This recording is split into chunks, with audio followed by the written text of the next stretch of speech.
Welcome to another Pro Cycling Bets picks, specifically for the Critérium du Dauphiné 2023. The odds dropped last night. We're going to try and make this one snappy, so stay with us. The markets are offering to win outright matchups, stage one matchups. So let's dig a little bit into the race itself. We're not going to go into the full breakdown. We have another video on each of the stages. We'll just start off with the stage one, some names to start out with. Again, it's always good to check out the debutants of the race, the first-time riders. We think that the bookmakers usually misplace these riders or they value them less than they should. So it's a good option to look for value picks. Specifically, Oscar Onley and Max Poole from DSM have both been performing well.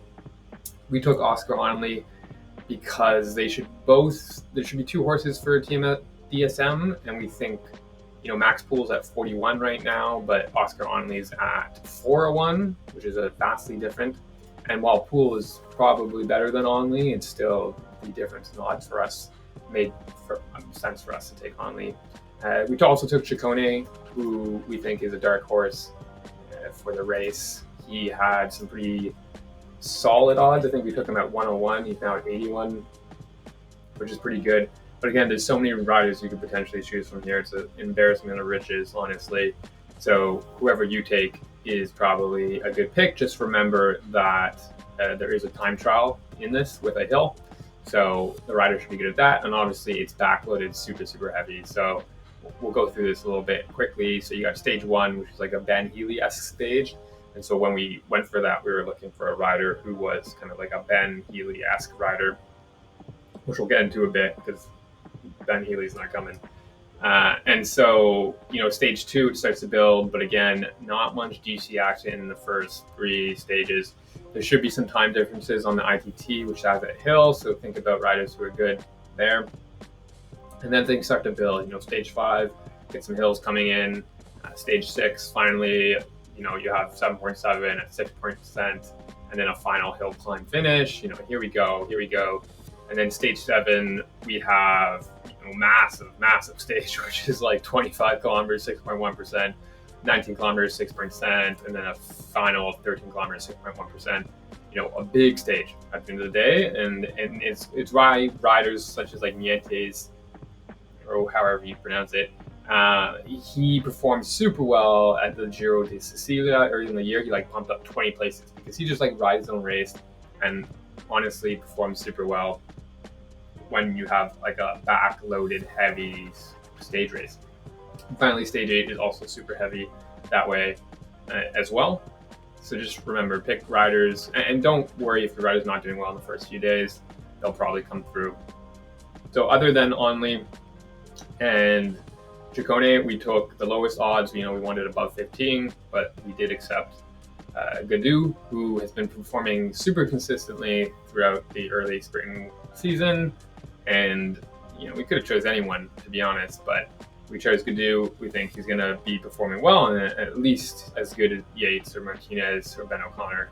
But again, you have that problem, right, where you have Vingegaard, who's going to probably perform superbly and probably take the top slot just because of his power numbers.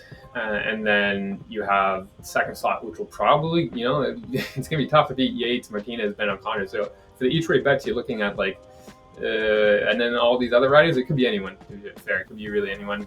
And just remember that, you on this one, it's 1/5 each way. So it might be better to look for 1/4, which is more common, but it's unfortunate that they're only offering 1/5, which is too bad. For the matchups, who we took, we liked Carapaz. We think Carapaz performed well at that French maritime race just the other week, so we're excited about that. We took Poole because we think Poole's quite strong compared to his competitor, Lenny Martinez. Not saying Martinez is bad, we just think Poole's going to beat him. And then we also took Jorgensen. We've been listening to a lot of interviews with Jorgensen, and he just wants to win straight up. He wants to come top 3, which is, again, another criteria that we use to select our riders. You want people, if you ever won something, it becomes a whole lot easier to win again, just because mentally you've overcome that barrier. So anybody we were selecting, we wanted them to have previously come in the top 3 in GC somewhere, at least, just so they know what it feels like. Specifically, also, it'd be nice if they won the stage as well. So we took Gadu, Only, Chicone, and then Stevenant. Van Stevenant was more of a communal decision, but he was at 201, and he is going to be the rider most likely for La Soudal. They don't have the strongest team, but they should still potentially perform okay. For stage 1, we were looking for someone who was Ben Healy-esque. We chose Madouas. Again, you could choose basically anyone, but Madouas has been performing well in the French one-day races, and we think he can outperform his 81 valuation that you put here. We also took 2 GC contenders because we said, like, hey, maybe GC is going to happen. Who knows? So we took Vingegaard at 81, and we also took Landa because who's not going to take Landa at 1,001? Like, what if GC action happens in the first day? Like, it's hard to tell. We haven't done stage 1 matchups yet we're going to be doing that one tonight, but there's a lot of good value in here.